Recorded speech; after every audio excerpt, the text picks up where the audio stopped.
मेनू दिखाओ। उपन्यास ऑनलाइन पूरा पढ़े। उपन्यास बिन।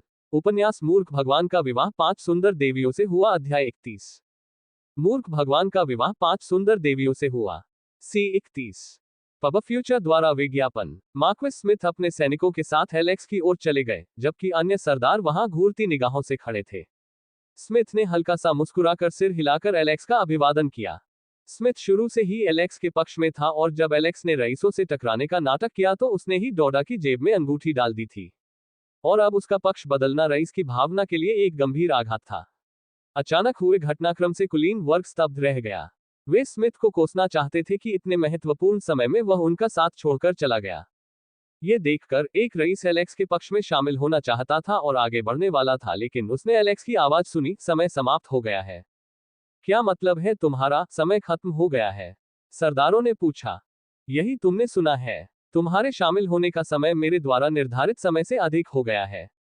चूंकि आप नहीं जानते कि अवसर का लाभ कैसे उठाया जाए, इसलिए आपको पछताना पड़ेगा, एलेक्स ने बाकी लोगों को देखते हुए कहा। अभी भी 11 रईस विपरीत दिशा में मौजूद हैं। एलेक्स जो करना चाहता था वह धीरे धीरे रईसों की भावना को तोड़ना था। वह अभी युद्ध शुरू नहीं करना चाहता। अभी उनके पास बहुत कम लोग हैं और उनमें से ज्यादातर उसके निरर्थक युद्ध के कारण मर जाएंगे। इसके अलावा कुलीन पक्ष के कई सैनिकों को शामिल होने के लिए मजबूर किया गया था, इसलिए एलेक्स के पास उन्हें जवाबदेह ठहराने का कोई तरीका नहीं था, क्योंकि ये सभी आम सैनिक कुलीन का विरोध करने में बहुत कमजोर थे। वैसे मेरे पास आप सबके लिए एक उपहार है। चूंकि आप महानुभावों ने देश के लिए इतना समर्पण और बलिदान दिया है, इसलिए आप सभी को अपनी कड़ी मेहनत के लिए पुरस्कृत किया जाना चाहिए, एलेक्स ने एक मुस्कुराहट के साथ कहा, जिससे महानुभावों की रीढ़ में ठंडक दौड़ गई और उन्हें लगा कि फिर से कुछ भयानक होने वाला है। एलेक्स की जोरदार ताली ने उन्हें उनकी मूर्छा से जगा दिया। एलेक्स ने संकेत देने के लिए ताली बजाई और सीटी बजाई। कुछ क्षण बाद एलेक्स मुस्कुराया और शहर की दीवार के शीर्ष पर अपनी उंगली से इशारा करते हुए कहा, वहां देखो। मुझे आशा है कि आपको उपहार पसंद आएगा। रईसों ने उत्सुकता से महल की दीवारों की ओर देखा। वे काफी घबराए हुए थे और सोच रहे थे कि आखिर राजा क्या बात कर रहा है। लेकिन जब उन्होंने शहर की दीवार के ऊपर का दृश्य देखा तो वे भयभीत हो गए और उनकी आंखें तश्तरी की तरह चौड़ी हो गईं और भय से भर गईं। दीवार के ऊपर कुछ लोगों को जंजीरों और रस्सियों से बांधा गया था। उनके साथ कुछ पहरेदार भी थे और उनका नेतृत्व करने वाला कोई और नहीं बल्कि वही व्यक्ति था जिस पर चोरी का आरोप लगाकर उन्होंने राजा के पास भेजा था। पब फ्यूचर द्वारा विज्ञापन। जैसे ही उन्होंने दीवारों के ऊपर दयनीय आकृतियों को देखा, वे डर से चिल्ला उठे, नहीं, मेरा बेटा वहां क्या कर रहा है? और मेरा बेटा भी। यह क्या बदतमीजी है? अरे उस आदमी को देखो। उनमें से एक ने खून से लथपथ एक व्यक्ति की ओर अपनी उंगली दिखाते हुए कहा, जिसका पूरा शरीर पिटाई से सूज गया था। क्या वह परिचित नहीं लग रहा? हाँ, अब जब तुमने बोल दिया है, मैंने उसे कहीं देखा है। एलेक्स उनके हाव भाव देखकर हंस पड़ा, जब वे अनुमान लगाने का खेल खेल रहे थे, जबकि उसका पूरा गुटपेट पकड़कर जोर से हंसने लगा। मोर्देक अपनी हंसी तब तक नहीं रोक सका जब तक उसकी आंखों से आंसू नहीं निकल पड़े। एलेक्स ने ऊपर देखा और खून से लथपथ आकृति की ओर हाथ हिलाते हुए कहा, अरे दादाजी डोराडा, कैसा चल रहा है? क्या आप ऊपर से शहर के सिनेमाई दृश्य का आनंद ले रहे हैं? दीवार के पास उपचार कैसा है? क्या आप सेवा से संतुष्ट हैं? कृपया हमें समीक्षा दें ताकि हम अपने उपचार में सुधार कर सकें। तुम्हारा नाम नेवन के इतिहास में सोने में लिखा जाएगा। वह व्यक्ति जिसने नेवन के राजा की विशेष सेवा का स्वर्गीय आनंद अनुभव करने के लिए खुद को दान कर दिया। एलेक्स की बेशर्मी भरी शेखी बघारते हुए सभी के गले में शब्द अटक गए। उन्हें यकीन नहीं हो रहा था कि यह लड़का किस तरह से व्यवहार कर रहा है। उन्हें लगा कि ठीक होने के बाद भी उनमें कुछ कमियां रह गई थी। यातना देना कब से सेवा बन गया। डोडा को कुछ न बोलते देख एलेक्स का चेहरा खराब हो गया और वह चिल्लाया, क्या बकवास है? बेन, तुमने ये क्या किया? क्या मैंने तुम्हें सबसे अच्छी सेवा देने के लिए नहीं कहा था? लेकिन तुमने क्या किया? हमारी सेवा इतनी दयनीय थी कि दादा डोरडा हमारी सेवा से पूरी तरह असंतुष्ट थे और अब बात करने को तैयार नहीं है। वह हमारी खराब सेवा से परेशान है। एलेक्स चिल्लाया। एलेक्स के शब्द सुनकर महान आंखें उभर आईं और बेजान हो गईं। बेन, जो खड़े होकर इस शानदार सेवा की देखरेख कर रहे थे, उन्होंने अपना सिर झुकाया और बोले, महाराज कृपया मुझे माफ करें। इस विनम्र सेवक ने आपकी उम्मीदों के साथ विश्वासघात किया है। कृपया मुझे खुद को सुधारने का एक और मौका दें। मैं मेहमान को ठीक से खुश करने का पूरा ध्यान रखूंगा। बेन ने दुखी होकर कहा, ठीक है, मैं तुम्हें माफ करता हूँ। अब हम सबको सेवा की एक झलक दिखाओ। एलेक्स ने अपनी नाक रगड़ते हुए कहा। बेन ने सिर हिलाया और डोडा के सामने खड़ा होकर घृणा भरी निगाहों से देखने लगा, क्योंकि उसे अपने द्वारा देखे गए सभी बुरे सपने याद आ रहे थे। थप्पड़ थप्पड़ थप्पड़। पब फ्यूचर द्वारा विज्ञापन। एक के बाद एक जोरदार तमाचे गूंजे और महल की दीवारों की मौत भरी खामोशी में गूंज उठे। बेन ने डोडा की थोड़ी पकड़ी और चिल्लाया, अरे कमीने, क्या तुम महामहिम के शब्द नहीं सुन सकते? वह तुम्हारी राय पूछ रहे हैं। क्या तुम्हें बोलना नहीं आता? क्या तुम चाहते हो कि मैं तुम्हारी जीभ खींचकर कुत्तों को खिला दूं? तुम बोल क्यों नहीं रहे हो, कमीने? बोलना। थप्पड़ बोलना। थप्पड़। बेन ने डोडा पर गालियां और थप्पड़ बरसाए, जो काफी दयनीय लग रही थी और रोना चाहती थी। वूहू। डोडा ने बोलने की कोशिश की, लेकिन उसके मुंह में कपड़े ठूंस दिए गए थे जिससे वह बोल नहीं सका। बेन ने अपनी आंखें सिकोड़ ली और भरवां कपड़ा बाहर निकाला और एलेक्स को शर्मिंदा नजर से देखा। महाराज क्षमा करें, मैं इसके बारे में भूल गया। ये तो बस एक छोटी सी गलती है। ओह, कोई बात नहीं। ऐसा तब होता है जब कोई दूसरों को विशेष सेवाएं देते हुए खुद का आनंद लेने में खो जाता है। भगवान के लिए, डोडा कुछ बोलो। मेरी प्रतिष्ठा दांव पर है, एलेक्स चिल्लाया। यह अच्छा था, डोडा ने बड़बड़ाया। क्या? जोर से बोलो, एलेक्स ने ठंडी निगाह से कहा। यह बहुत अच्छा और आनंददायक था। मैंने इसका दिल खोलकर आनंद लिया। डोराडा चिल्लाया और मुस्कुराया और अपने गायब दांत दिखाए और उसके मुंह से खून बहने लगा। देखो, क्या मैंने तुम्हें अपनी विशेष स्वर्गीय सेवा के बारे में नहीं बताया था? अब तय करें कि आप अपने बच्चों के लिए अपॉइंटमेंट बुक करना चाहते हैं या इसे रद्द करना चाहते हैं। डोरडा पर हुए क्रूर हमले की कल्पना करते हुए कुलीन लोग पीछे हट गए और अपने बच्चों की ओर देखा जो जंजीर से लटके हुए थे। वे आंसू भरी आंखों से उन्हें देख रहे थे और उनसे मदद की भीख मांग रहे थे। आखिरकार सरदारों को डर लगा और वे घुटनों के बल गिर पड़े। हालांकि उनके पास बहुत बड़ी सेना थी। उनका परिवार खतरे में था। इसके अलावा लड़की की ताकत उनमें से आधे को मिटाने के लिए पर्याप्त थी। सिंहासन कक्ष में वे उसकी ताकत का अंदाजा नहीं लगा पाए, लेकिन जब उसने पहले अपना दबाव छोड़ा तो वे महसूस कर सकते थे कि वह एपिक रैंक या उससे ऊपर थी। वे जमीन पर घुटने टेककर सिर रखकर नीरस स्वर में बोले, कृपया हमें क्षमा करें। हम कभी भी आपके साथ विश्वासघात नहीं करेंगे। हम हमेशा आपकी आज्ञा का पालन करेंगे। हम अपने घर और भगवान के नाम की कसम खाते हैं। वहां बड़ी संख्या में भीड़ जमा हो गई थी, जिसमें अधिकतर आम लोग थे और उन्होंने देखा कि एक महान व्यक्ति किसी के सामने घुटने टेक रहा था। जब एक तेज आवाज गूंजी तो उनकी आंखें आश्चर्य और अविश्वास से भर गईं। मैं एलेक्स, नेवन का राजा, कुलीनों को दिए गए सभी अधिकार ले रहा हूं और सभी लोगों के सामने शपथ लेता हूं। मैं नेवन के सुनहरे दिनों को वापस लाऊंगा, जो उल्लास और हंसी से भरे होंगे। यह मेरी प्रतिज्ञा है। यह आपके लिए प्रतिज्ञा है और यह मेरी अपनी प्रतिज्ञा है कि नेवान शीघ्र ही गौरव के साथ शासन करेगा। पब फ्यूचर द्वारा विज्ञापन। संपर्क टॉस साइट मैप दान करें, मेनू दिखाओ। उपन्यास ऑनलाइन पूरा पढ़े। उपन्यास बिन। उपन्यास मूर्ख भगवान का विवाह 5 सुंदर देवियों से हुआ। अध्याय 32। मूर्ख भगवान का विवाह 5 सुंदर देवियों से हुआ। C32। पब फ्यूचर द्वारा विज्ञापन। सिंहासन में एलेक्स अपने पैरों को मोड़कर बैठा था और उसके चेहरे पर बड़ी मुस्कान थी। एलेक्स का अनुसरण करने वाले लोग उसे ईश्वर के दूत के रूप में देखते थे, जिसे दुष्टों को दंड देने के लिए भेजा गया था। लेकिन रईसों की नजर से वह एक डाकू की तरह लग रहा था, जो बिना किसी नियम के अपने दुश्मनों को कुचलने के लिए हर संभव तरीका अपना रहा है। यह आदमी नियमों के अनुसार नहीं खेल रहा है। आखिर कौन अपने सही दिमाग से युद्ध के बीच में परिवार के सदस्यों का अपहरण करता है? एलेक्स को घटिया और कपटपूर्ण तरीकों का इस्तेमाल करते देख वे भी खुद पर शर्मिंदा हो गए और उसकी दुष्टता के सामने हार मान गए। जबकि कुलीनों की शक्ति का एक बड़ा हिस्सा महल की दीवारों के सामने केंद्रित था, रिया ने नवगठित छाया दस्ते के साथ मिलकर कुलीनों के घरों में घुसकर उनके परिवारों का अपहरण कर लिया। चूंकि सभी कुलीन परिवार शहर में थे और एलेक्स के निमंत्रण पर इस स्थान पर घूमने आए थे, इसलिए उनका काम काफी आसान हो गया। एलेक्स को अपनी हंसी रोकना मुश्किल हो रहा था। रिया ने बिना किसी की सूचना के आधी रात को डोडा का अपहरण कर लिया और जब तक वह महल की दीवारों पर प्रकट नहीं हुआ, तब तक इन रईसों को उसकी अनुपस्थिति महसूस नहीं हुई। डोरडा किस तरह की गंदगी थी, यहां तक कि उसे उस बेचारे के लिए भी दया आ रही थी जिसने संसाधनों को लूटने और उन्हें उन रईसों को सौंपने के लिए अपना सब कुछ दे दिया था, जो उसके महान कार्य को याद भी नहीं करते और उसकी उपस्थिति को भी महसूस नहीं कर सकते, जबकि वह इस अराजकता का मुख्य भड़काने वाला था। एलेक्स ने बचे हुए रईसों की तरफ देखा। यहां आने से पहले उसने 4 और रईसों को मौत के घाट उतार दिया था, क्योंकि उन्होंने कई अक्षम्य कृत्य किए थे। जिन लोगों को उसने जीवित छोड़ा था, वे केवल चोरी और कुछ छोटी मोटी झड़पों में लिप्त थे। क्या तुम जानते हो कि तुम सब जीवित क्यों हो? एलेक्स ने भारी स्वर में पूछा। कुलीनों ने अपना सिर हिलाया और एलेक्स की ओर विनती भरी निगाहों से देखा कि वह उन्हें उत्तर न जानने के लिए क्षमा कर दे। वे इतने भयभीत थे कि गलत उत्तर देने और उनसे विशेष सेवाएं लेने से डरते थे। तुम्हें इतना भी नहीं पता, आखिर तुम सब बिना दिमाग के कैसे रईस बन गए? एलेक्स ने आह भरी और अपनी भौहों के बीच की त्वचा को भींच लिया। ऐसा इसलिए है क्योंकि मैं एक दयालु राजा हूं जो अपने लोगों को दर्द में नहीं देख सकता। इसलिए मैं तुम सभी को कैसे मार सकता हूं जिन्होंने इस राज्य के लिए खून और पसीना बहाया है? एलेक्स ने मुस्कुराते हुए कहा। उसका जवाब सुनकर सबके मुंह खुले के खुले रह गए। यदि आप दयालु हैं तो शैतान की भी संत के रूप में पूजा की जानी चाहिए। कुलीनों ने सोचा, जो लोग मारे गए हैं उनकी सारी जमीन और संपत्ति जब्त कर ली जाएगी। आप सभी अपनी संपत्ति का एक हिस्सा बनाए रख सकते हैं। मैं आपसे कोई अनुचित राशि नहीं मांगूंगा। आप सभी को अपनी संपत्ति का 40% दान कर देना चाहिए और सुरक्षा के लिए न्यूनतम स्क्वाड्रन को बनाए रखने के अलावा अपने सैन्य अधिकारों का निपटान करना चाहिए।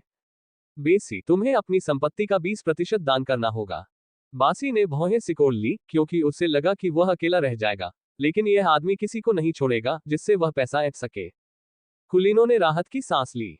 जब तक वे सभी जीवित हैं 40 केयर ऑफ का कोई खास मतलब नहीं है।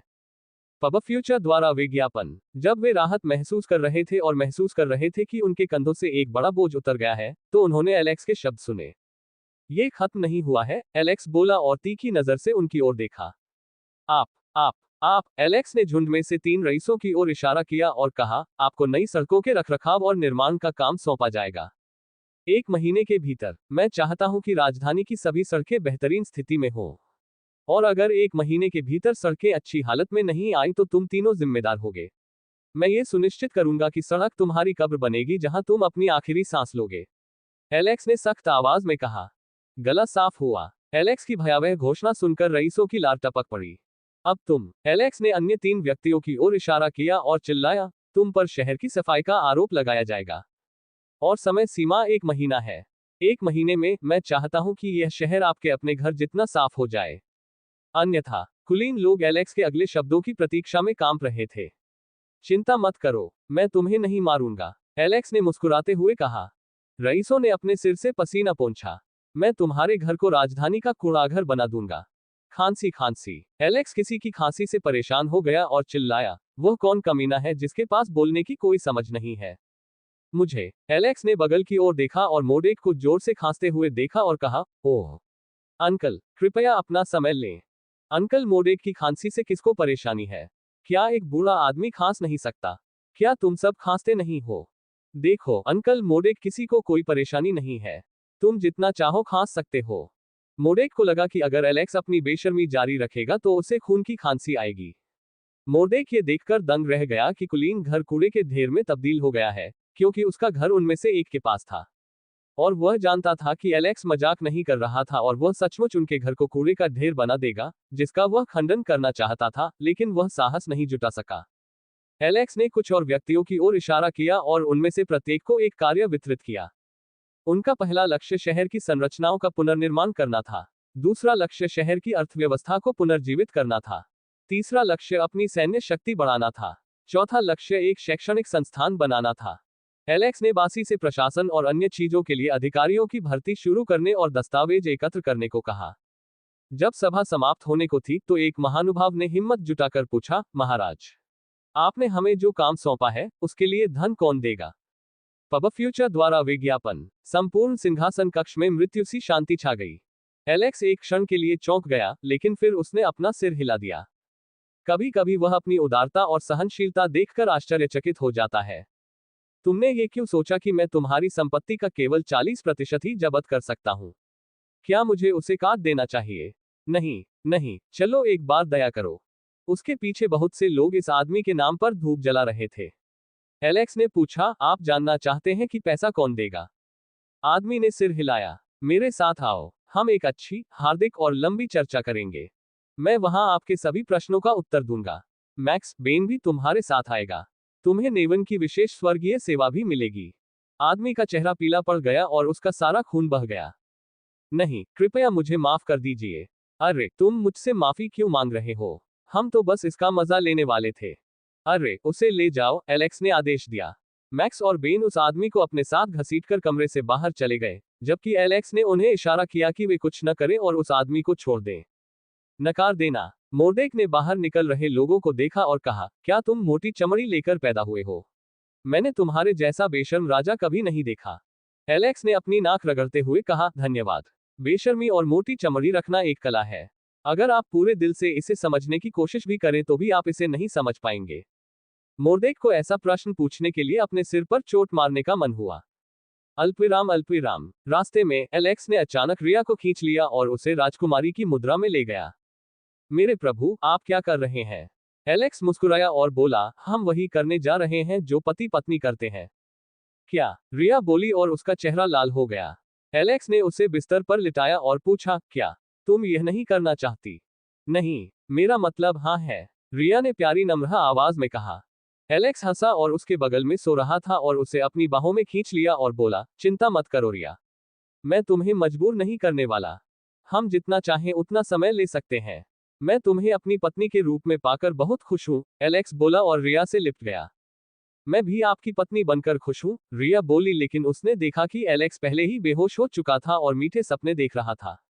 रिया जानती थी कि एलेक्स कई दिनों से इधर उधर भागते हुए सोया नहीं था और रईसों की देखभाल करने के बाद आखिरकार वह कुछ आराम कर सकता है।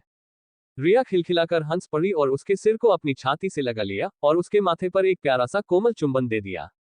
पब फ्यूचर द्वारा विज्ञापन। संपर्क टॉस साइट में दान करें, मेनू दिखाओ। उपन्यास ऑनलाइन पूरा पढ़े। उपन्यास बिन।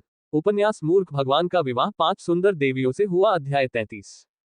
मूर्ख भगवान का विवाह 5 सुंदर देवियों से हुआ। C33। पब फ्यूचर द्वारा विज्ञापन। मोर्देक ने चिंतित नजरों से मेज पर रखे दस्तावेजों को देखा। यहां तक कि सैन्य प्रेमी मोर्देक, जो सरकारी मामलों से अपरिचित है, इस देश की स्थिति को समझता है। यह विनाश के कगार पर था।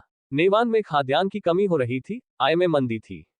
यदि ये समस्याएं पर्याप्त नहीं है तो अन्य राज्यों से शरणार्थियों का आगमन होता है और फिर किनले की ओर से वार्षिक धन के लिए दबाव पड़ता है। ये सभी चिंता के कारण थे जिनसे एलेक्स को निपटना था। पूरी संभावना है कि अगर पिछले राजा का शासन जारी रहा तो भी यह कई और सालों तक ही चलेगा। जैसा कि एक ऐसे व्यक्ति से उम्मीद की जा सकती है जो प्रबंधन में काफी अच्छा है और जिसने आधुनिक दुनिया से कई चीजें सीखी हैं, वह इसे देख सकता था। तो हमारे पास बकाया कर है जो हमें किनले को देना है। क्या मैं पूछ सकता हूं कि तुमने उन्हें टैक्स क्यों नहीं दिया? क्या तुम उन्हें आसानी से मात देने वाला समझते हो? एलेक्स ने गुस्से से कहा। सारे दस्तावेज डोरडा वॉल्ट में रखे गए थे। अगर एलेक्स को पहले से पता होता तो वह उन रईसों की खाल उधेड़ देता। बासी ने एलेक्स का गुस्सा देखा और कहा, उन्होंने सोचा कि चूंकि आप किनले के सबसे कम उम्र के राजकुमार हैं, इसलिए उन्होंने मान लिया कि हमें कर का भुगतान नहीं करना पड़ेगा और हम पैसा अपने पास रख सकते हैं। आखिर वह कमीना कौन था? एलेक्स ने गुस्से में कहा। डोरदा, बस्सी ने नीरस स्वर में उत्तर दिया। एलेक्स ने अपना माथा रगड़ा। हमें न केवल सुधार के लिए धन जुटाना है, अब हमें कर भी देना है। 2 साल का टैक्स हमारी मौजूदा स्थिति के लिए काफी परेशान करने वाला है। रुको, क्या राइट को भी नेवन का हिस्सा नहीं माना जाता? तो क्या हमें उनका टैक्स भी देना होगा? एलेक्स ने पूछा। पब फ्यूचर द्वारा विज्ञापन। नहीं, उन्होंने पहले ही अपना कर चुका दिया है, वैसी ने कहा। एलेक्स ने रकम देखकर आह भरी। हालांकि हम लूट से मिले पैसे से टैक्स चुका सकते हैं। मेरा मतलब है कि वह पैसा जो रईसों ने अपनी दयालुता से दिया था, हम फिर से दयनीय स्थिति में चले जाएंगे। एलेक्स बोला। जब वह बोल रहा था, अचानक उसके दिमाग में एक विचार आया, क्यों ना हम किसी धनी व्यापारी से ऋण ले लें? एलेक्स ने कहा, मेरा मतलब है, मुझे याद आया कि मेरी पत्नी सबसे धनी व्यापारी की बेटी है। मुझे नहीं लगता कि यह एक अच्छा विचार है। मोर्देक और बासी दोनों एक ही समय में बोले। महाराज, आप हमसे बेहतर जानते हैं कि आपकी पत्नी के साथ आपका रिश्ता कैसा है। इसके अलावा लॉकहार्ट्स गर्वित व्यक्ति हैं। मुझे यकीन है कि वे आपसे दुश्मनी रखते हैं और आपके खिलाफ कार्रवाई करने की कोशिश कर सकते हैं। हालांकि वे सीमा पार नहीं करेंगे, बासी ने सलाह दी। चूंकि बात यहां तक पहुंच गई है, मुझे लगता है कि हमें इस मामले को टालना चाहिए। एलेक्स बोला। बेसी, मैं किनले को एक पत्र लिखना चाहता था ताकि कर भुगतान में 6 महीने की देरी हो। कम से कम उनसे 2 महीने का समय मांगो। एलेक्स ने कहा, इस बीच हमें अर्थव्यवस्था के साथ साथ अपने धन को भी बढ़ाना होगा। वैसे मुझे ये बताओ कि निवान में हमारे पास क्या है, मुख्य रूप से ऐसा क्या है जो दूसरों के पास नहीं है? रुको, मैं इसके बारे में बात करना चाहता था।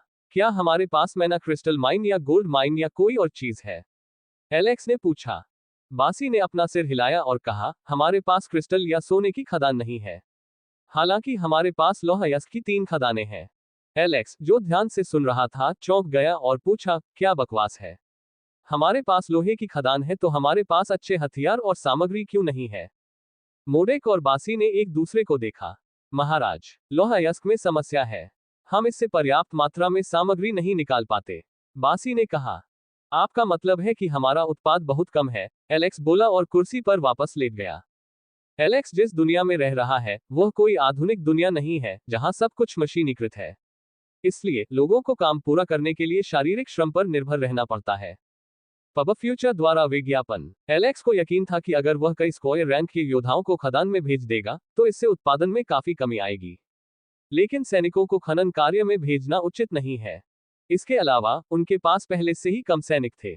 बासी ने कहा, इसके अलावा अधिकांश लोहा उन कुलीन घरानों के पास रखा हुआ है जिनके क्षेत्र में खदानें थी और हमें रिपोर्ट मिली है कि तीसरी खदान में समस्या है।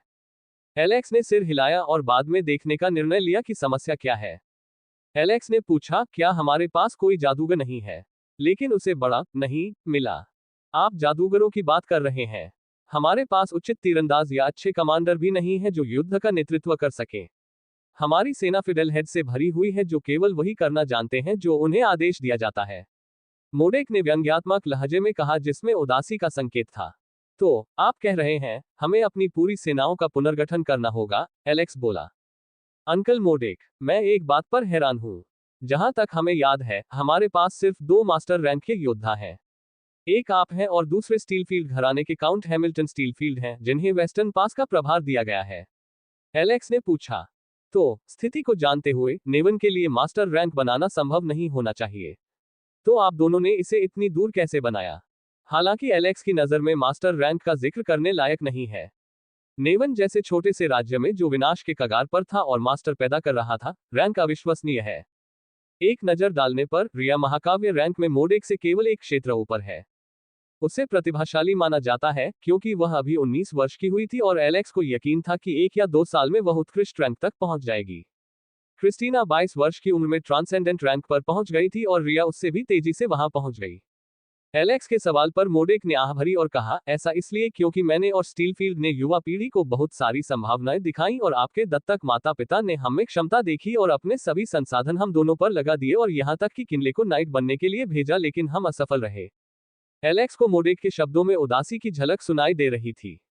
एलेक्स जानता था कि मोडेक भले ही ठीक दिख रहा हो लेकिन यह उसके लिए गहरा अफसोस बन सकता है और शायद उसके दिल में एक गांठ बन गई है जिसे खोलने की जरूरत है। जब कोई व्यक्ति 25 वर्ष से कम आयु में एपिक रैंक प्राप्त कर लेता था तो उसे नाइट्स कहा जा सकता था, जो कि कुलीन सैनिकों की उपाधि थी। चाचा मोर्देक, आपको इसका पछतावा करने की जरूरत नहीं है। आप अभी भी नाइट बन सकते हैं। हमारे नेवान और प्रशिक्षित भावी शूरवीर के बारे में एलेक्स ने पूछा, हमने जिन बच्चों को चुना था उनका प्रशिक्षण कैसा चल रहा है? वे तेजी से सुधार कर रहे हैं और 1 या 2 साल के भीतर वे जल्द ही एक ताकत बन जाएंगे। पब फ्यूचर द्वारा विज्ञापन। संपर्क टॉस साइट मैप दान करें मेनू दिखाओ। उपन्यास ऑनलाइन पूरा पढ़े उपन्यास बिन। उपन्यास मूर्ख भगवान का विवाह 5 सुंदर देवियों से हुआ अध्याय 34। मूर्ख भगवान का विवाह 5 सुंदर देवियों से हुआ। सीट 34। पब फ्यूचर द्वारा विज्ञापन। महल के अंदर एलेक्स अपने कमरे में बैठा रहा जबकि कागज की एक बड़ी शीट पूरी मेज पर फैली हुई थी। एलेक्स ने कागज पर चीजों को चित्रित करने में अपनी पूरी एकाग्रता और ध्यान लगाया, मानो उसका जीवन उसी पर निर्भर था। हालांकि एलेक्स ने मैकेनिकल इंजीनियरिंग की पढ़ाई की थी, फिर भी उसके पास वास्तुकला का थोड़ा ज्ञान था जो इस दुनिया के लिए पर्याप्त था जहां लोग ज्यादातर जादू पर भरोसा करते हैं और आधुनिक चीजों को सीखने पर कम ध्यान देते हैं। यह दुनिया राजाओं के प्राचीन मध्ययुगीन युग के समान है। जब वह थका हुआ महसूस कर रहा था तो उसके पीछे एक आकृति प्रकट हुई और उसके कंधों पर हाथ रखकर उसे सहलाने लगी। एलेक्स के मुंह से एक हल्की सुखद कराह निकली जब उसने एक मीठी सुगंध के साथ मिलकर उस कोमल नाजुक स्पर्श को महसूस किया। रिया, तुम्हें अपनी गुप्तता के बारे में कुछ करना होगा। आप कहीं से भी अचानक प्रकट नहीं हो सकते। नहीं, सबसे पहले आपको लोगों से क्यों बचना है? आप मेरी पत्नी हैं और आपके पास नेवान की रानी के समान शक्तियां हैं, एलेक्स ने पूछा। रिया एक बंद कमरे की तरह थी। हालांकि वह ज्यादातर समय एलेक्स के साथ चुपके से रहती थी, लेकिन एलेक्स को यह पसंद नहीं था। एलेक्स चाहता था कि रिया छाया से बाहर निकले और उसका हाथ पकड़कर उसके साथ चले, न कि उसके पीछे पीछे चले या उसका पीछा करे। माफ करना मेरे प्रभु, मैं यह नहीं कर सकती। मुझे ये पसंद नहीं है, रिया ने उदास स्वर में कहा। क्या यह आपके आकर्षण के कारण है? एलेक्स ने पूछा। रिया की बिल्लियां सिकुड़ गईं और उसने कांपती आवाज में पूछा, क्या मतलब है तुम्हारा? एलेक्स ने रिया का हाथ पकड़कर अपने कंधे पर रखा और कहा, रिया, तुम्हें इसे छिपाने की जरूरत नहीं थी। मुझे इसके बारे में पहले से ही पता था। क्या आप जानते हैं मेरे प्रभु? रिया की आवाज लड़खड़ा गई जब उसने एलेक्स को एक निर्णायक नजर से देखा। पति और पत्नी एक दूसरे के दूसरे हिस्से हैं। आप हमेशा मुझ पर भरोसा रख सकते हैं। पब फ्यूचर द्वारा विज्ञापन। मुझे पता है तुम्हारे पास एक विशेष शक्ति है। रिया, तुम अपने आकर्षण को रोके हुए हो जो गलती से निकल जाने पर तबाही मचा सकता है। एलेक्स ने मुस्कुराते हुए कहा, तुम्हारी शक्ति वासना की देवी से आती है। तुम उसके आशीर्वाद से धन्य हो। एलेक्स बोला। रिया की आंखें चौड़ी हो गईं और उसने आश्चर्य और अविश्वास भरी आंखों से एलेक्स को देखा।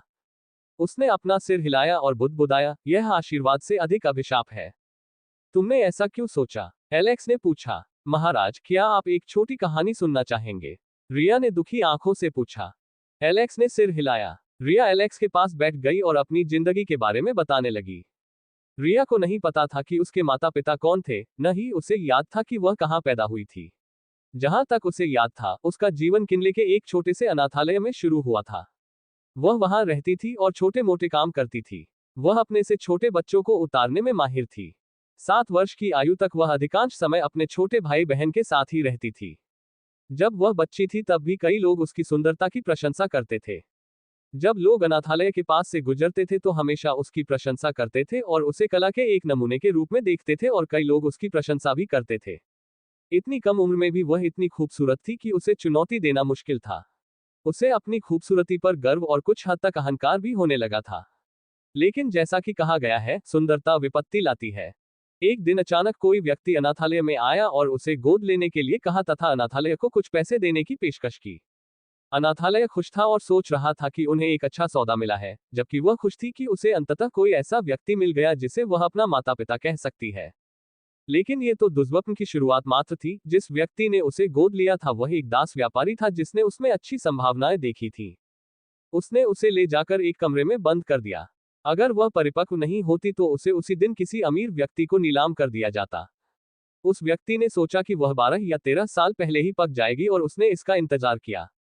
उसका जीवन दुष्स्वप्न बनने लगा क्योंकि उसके साथ दुर्व्यवहार किया गया और उस व्यक्ति ने उसके विरुद्ध हिंसा का प्रयोग किया। उसे एक अंधेरे कमरे में बंद कर दिया गया जिसमें किसी भी प्रकार का प्रकाश नहीं था। उस आदमी और उसके अधीनस्थ के अलावा कोई भी व्यक्ति नहीं था। पब फ्यूचर द्वारा विज्ञापन। दिन में 3 बार भोजन के अलावा उसने वर्षों तक किसी से कोई बातचीत नहीं की। एक दिन जब वह टूटने की कगार पर थी तो उसने अपने सिर में एक आवाज सुनी कि वह सब कुछ छोड़ दे, अपनी शक्ति को मुक्त कर दे, दुनिया को अपना गुलाम बना लो। उसके बाद क्या हुआ यह उसे नहीं पता, लेकिन हर कोई पागल हो गया और उसके सामने घुटने टेक दिए। उसने भागने का यह मौका लिया, लेकिन फिर भी कुछ दास व्यापारियों को खबर मिल गई और उन्होंने उसका पीछा करना और उसका शिकार करना शुरू कर दिया। इस तरह उसकी मुलाकात एलेक्स से हुई जो लुका छिपी खेलते हुए अनजाने में महल से बाहर निकल गया था। उसने स्वयं को एक संदूक में छिपा लिया था जिसे महल से बाहर ले जाया गया था, जिसे उसने यात्रा के बीच में खोला और बाहर निकल आया। रिया हंसी। मुझे याद है कि उस दिन पूरे महल में अफरा तफरी मच गई थी और लोगों को लगा कि तुम्हारा अपहरण कर लिया गया है। रिया की कहानी में अपना हिस्सा सुनकर एलेक्स का मुंह खुला का खुला रह गया, क्योंकि यह एक सामान्य क्लिच कहानी की तरह लग रहा था, जिसमें फ्लका लीड घर से बाहर भागता है और एमएल से मिलता है। हालांकि उसकी परिस्थिति अलग थी। मुझे लगता है मुझे अपने महान मूर्खतापूर्ण कार्यों को सुनने के लिए कुछ समय निकालना चाहिए, एलेक्स ने सोचा। रिया, लेकिन यही कारण नहीं है कि तुम दूसरों की नजरों से दूर रहती हो, एलेक्स ने पूछा। ये महल में हुई घटना के कारण है और आपके और तीसरे राजकुमार के बीच झगड़ा हुआ था। रिया, आप मुझे बता रहे हैं कि मैंने तीसरे राजकुमार से लड़ाई की थी, एलेक्स ने पूछा, क्योंकि रिया के शब्दों ने उसकी जिज्ञासा बढ़ा दी थी। रिया ने सिर हिलाया और घटनाक्रम बताया। जैसा कि आप जानते हैं, मुझे आपकी दासी और देखभाल करने वाली के रूप में पाला गया था। ज्यादातर लोगों को लगा कि मैं आपसे शादी करूंगी। मैंने उस समय घूंघट का इस्तेमाल नहीं किया था, इसलिए ज्यादातर लोगों ने मेरा चेहरा देखा और सभी लोगों में से तीसरा राजकुमार मुझसे शादी करना चाहता था। एलेक्स की आंखें चौड़ी हो गईं और अवचेतन रूप से उसका खून खौल उठा और उसने अपनी मुट्ठी भींच ली।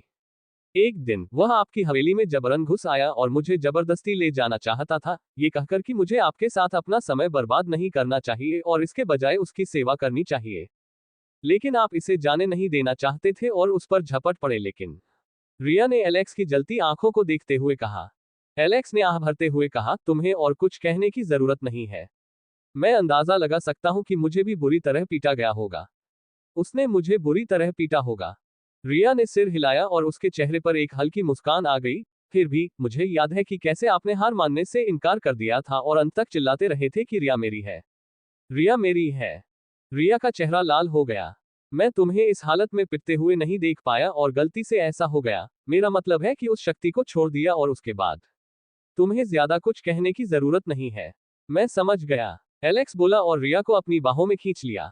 तो क्या मेरी मर्दाना लड़ाई ने तुम्हें मुझसे प्यार कर दिया? एलेक्स ने रिया के कान में फुसफुसाया, जिससे रिया का चेहरा लाल हो गया। रिया ने केवल एक प्यारे से भाव के साथ सिर हिलाया, जबकि एलेक्स ने उसे चिढ़ाना शुरू कर दिया और उससे अपने महान कार्यों के बारे में और बताने को कहा। पब फ्यूचर द्वारा विज्ञापन। संपर्क टॉस साइट मैप दान करें मेनू दिखाओ। उपन्यास ऑनलाइन पूरा पढ़े। उपन्यास बिन। उपन्यास मूर्ख भगवान का विवाह 5 सुंदर देवियों से हुआ। अध्याय 35। मूर्ख भगवान का विवाह 5 सुंदर देवियों से हुआ। सी 35। पब फ्यूचर द्वारा विज्ञापन। जंगल के बीच एक बड़े चौड़े रास्ते पर लोगों का एक समूह सड़क पर इधर उधर घूम रहा था। एलेक्स खुद उनका नेतृत्व कर रहा था। उसके बगल में मैक्स था जो दाएं फ्लैंक का प्रभारी था और बेन जो बाएं फ्लैंक का प्रभारी था। पूरे समूह के बीच में एक कारवां और एक गाड़ी थी जिसमें बड़े बड़े शीशे लगे हुए थे जो काले रंग से ढके हुए थे। एलेक्स घोड़े पर सवार होकर अपने अगले स्थान की ओर चल पड़ा। वह जिस स्थान पर जा रहा था वह गोदावरी लौह खदान था। उन्होंने पाया कि तीनों खदानों में से इस खदान से निपटना सबसे अधिक कष्टदायक था। अन्य खदानों के विपरीत, जहां मिट्टी या अयस्कों से लोहा निकाला जाता है, यहाँ की खदान एक विशाल चट्टानी भूमि है जहां चट्टानों को तोड़ना और ले जाना आम लोगों के लिए मुश्किल था और अगर यह पर्याप्त नहीं था तो एक डाकू ने इस जगह पर कब्जा कर लिया था और एलेक्स उस कमीने को सबक सिखाने जा रहा था। रास्ते में उन्हें विभिन्न प्रकार के जानवरों और राक्षसों का सामना करना पड़ा जिन्होंने उन पर हमला किया, जिनका सामना उनकी टुकड़ियों ने किया। वे अपने साथ जो 20 लोग यहाँ लाए थे वे वर्तमान नेवान के श्रेष्ठतम व्यक्ति थे। एलेक्स ने ये लड़ाई देखी जिसमें मैक्स ने कुत्ते का थूथन फाड़ दिया, जबकि बेन ने सांप का सिर काट दिया। बेन स्क्वायर रैंक के शिखर पर था और जल्द ही शिष्य तक पहुंच जाएगा, जबकि मैक्स में अभी भी मैना जागृत नहीं हुई थी, फिर भी उसके अवलोकन के अनुसार उसकी ताकत का आंकड़ा 20 तक पहुंच गया था। गुर्राहट गुर्राहट, हो या। राक्षस की दहाड़ सुनकर एलेक्स की आंखें चमक उठी और वह चिल्लाया, यह मेरा शिकार होगा। एलेक्स का घोड़ा मानो संकेत पाकर उस स्थान की ओर बढ़ चला। Bang bang. जैसे ही एलेक्स उस स्थान पर पहुंचा, उसने जंगली सर्राफों को अपने सिर से पुल पर प्रहार करते देखा। क्या बकवास है। एलेक्स ने भौहें सिकोड़ ली जब उसने देखा कि जानवर पुल को नष्ट करने की कोशिश कर रहे थे। यदि पुल नष्ट हो गया तो उन्हें परेशानी होगी और उन्हें नदी पार करनी पड़ेगी। सराफस 3 सींग वाले जिराफ होते हैं जिनकी गर्दन थोड़ी छोटी होती है। पब फ्यूचर द्वारा विज्ञापन। उनका पूरा झुंड देखकर एलेक्स ने अपने आदमी को लड़ने का रुख अपनाने और सावधान रहने का आदेश दिया। एलेक्स अपने घोड़े से नीचे कूद गया और अपनी तलवार निकालकर एक सरफराज पर चढ़ गया और अपनी तलवार उसकी पीठ पर घोंप दी। सरफर दर्द से चीखने चिल्लाने लगे और एलेक्स को उसकी पीठ से नीचे गिराने के लिए इधर उधर भागने लगे। लेकिन एलेक्स ने अपना हाथ उठाया और सर्राफस के सींग को पकड़ लिया और अच्छी पकड़ बनाते हुए उसने अपना पैर उठाया और तलवार पर पैर रख दिया। वाह! जैसे ही तलवार उसके शरीर से गुजरी, वह चिल्लाया और उसके तुरंत बाद वह मर गया। आपने एक मिड स्क्वायर रैंक वाले सर्फर्स को मार दिया है। आपको 100 अनुभव अंक प्राप्त हुए हैं। एलेक्स ने अपनी तलवार खींची और दूसरों की मदद के लिए दौड़ा। एक सरफराज ने अपना सिर घुमाया और सिपाही की तलवार से टकराकर उन्हें अपने पैरों से गिरा दिया। जैसे ही वे नीचे गिरे, वह उनकी ओर दौड़ा और उनमें अपने सींग गड़ा दिए। झनकार। एलेक्स की तलवार से टकराने पर एक जोरदार आवाज सुनाई दी जो हवा के झोंके की तरह सैनिकों के सामने प्रकट हुई और चिल्लाई, पीछे हटो। एलेक्स ने अपने हाथ में ताकत लगाई और उसे एक कदम पीछे हटने पर मजबूर किया। तलवार की धातु और सर्राफों के सींगों के एक दूसरे से रगड़ खाने से चिंगारियां निकलने लगी। एलेक्स ने अपनी तलवार घुमाई और उसे किनारे कर दिया, और संतुलन बनाने के लिए कोई बल न होने के कारण सर्फर्स हकलाने लगे क्योंकि एलेक्स ने तलवार हटा ली थी और तलवार पीछे एक चट्टान की ओर जा गिरी और उस पर टूट पड़ी। एलेक्स ने तुरंत मौका पाकर उसकी गर्दन में छेद कर दिया। अल्पविराम अल्पविराम, क्लैंग क्लैंग। बेन अपनी तलवार को जोर से घुमाते हुए सर्राफस से भिड़ रहा था। उसने उसके पैर पर लात मारी और उसके चेहरे पर मुक्का मारा और जब वह उसे मारने ही वाला था, तो उसने एक और कुत्ते को अपनी ओर आते देखा। वह पीछे हटने ही वाला था कि तभी मैक्स ने जोरदार चीख के साथ अपने आगे खड़े सर्राफों पर छलांग लगा दी और अपनी कुल्हाड़ी पूरी ताकत से आगे आ रहे सर्राफों पर चला दी। स्विश। कुल्हाड़ी ने एक बड़े झटके के साथ सर्राफों की गर्दन काट दी, जो उड़कर जोर से जमीन पर गिर पड़े। काफी देर तक संघर्ष करने के बाद वे अंततः भीड़ को परास्त करने में सफल रहे। अल्पविराम अल्पविराम अल्पविराम डॉट डॉट। एलेक्स ने अपने आंकड़े देखे। पब फ्यूचर द्वारा विज्ञापन। नाम एलेक्स वॉनस्टेन। प्रजाति मानव। रैंक कोई नहीं। स्तर 9। एक सिप 40/250। HP 30/30। मन 0। ताकत 27। चपलता 24। सहन शक्ति 25। जीवन शक्ति 23। आंकड़े अंक 12। सक्रिय कौशल सत्य की आंखें, अनलॉक मन सेंसर, अनलॉक सम्राट करिश्मा, लॉक सम्राट दबाव, लॉक लेडी लक का आशीर्वाद, लॉक उपचार, लॉक पुनर्स्थापना, लॉक देवी बफ, लॉक निष्क्रिय कौशल piercing thrust level G, iron heavy swordsmanship level 0, abyssal slash level 0, grand martial art level 0, mighty punch level 0, spell lock 5, elemental breathing तकनीक level G। अल्पविराम। पुल पार करके कुछ किलोमीटर चलने के बाद वे खदान के बाहरी इलाके में पहुंच गए। एलेक्स अचानक रुक गया जब उसने हल्की आवाजें सुनी और उसके होंठ ऊपर की ओर मुड़ गए तथा उसने अपनी मुट्ठी उठाए और उसे भींचकर संकेत भेजा। हल्की सीटी और हलचल भरी आवाज के साथ कई लोग झाड़ियों से निकलकर उनके रास्ते में खड़े हो गए। एलेक्स ने भौहें सिकोड़ने का प्रयास किया और मन सेंसर का उपयोग करके चारों ओर देखा कि वे 50 लोगों से घिरे हुए हैं। एलेक्स अचानक अपने घोड़े से कूद पड़ा और भयभीत चेहरा बनाकर पूछा, तुम कौन हो? एक आदमी बाहर आया और एक चट्टान पर खड़ा हो गया। उसने अपने सामने खड़े लोगों की ओर देखा और एक भयावह मुस्कान के साथ कहा, मैं एक डाकू हूं। क्या? सभी चिल्लाए और एलेक्स से उतर गए। एलेक्स कांपने लगा और हाथ जोड़कर विनती करने लगा और बोला, कृपया हमें छोड़ दें। कृपया हमें मत मारो। वह आदमी मुस्कुराया और सोचने लगा कि उन्हें मारने में कैसे आनंद लिया जाए। तभी एलेक्स ने अचानक कहा, यदि आप हमें नहीं मारने का वादा करते हैं, तो हम अपने खजाने आपके साथ साझा करेंगे। उस आदमी ने भौहें सिकोड़कर पूछा कि वह आदमी किस बारे में बात कर रहा था। प्रिय डाकू सर, गाड़ी में खजाने की खोज के औजार हैं। हम यहाँ एक नक्शा लेकर आए हैं जिसमें दर्शाया गया है कि यहाँ खजाने का एक बड़ा भंडार है। अगर आप हमें अनुमति दें और हमें न मारें, मैं आपके साथ खजाने को साझा करने का वादा करता हूँ। एलेक्स ने कांपते और डरे हुए चेहरे के साथ कहा, जबकि उसने अपने होठों से मुस्कुराहट को रोकने की कोशिश की। उनकी धारणा का अनुसरण करते हुए सभी ने पवित्र व्यवहार करने का प्रयास किया। आखिरकार वे भेड़ की खाल पहनकर शिकार करना चाहते थे। पब फ्यूचर द्वारा विज्ञापन। संपर्क टॉस साइट मैप दान करें मेनू दिखाओ। उपन्यास ऑनलाइन पूरा पढ़े। उपन्यास बिन।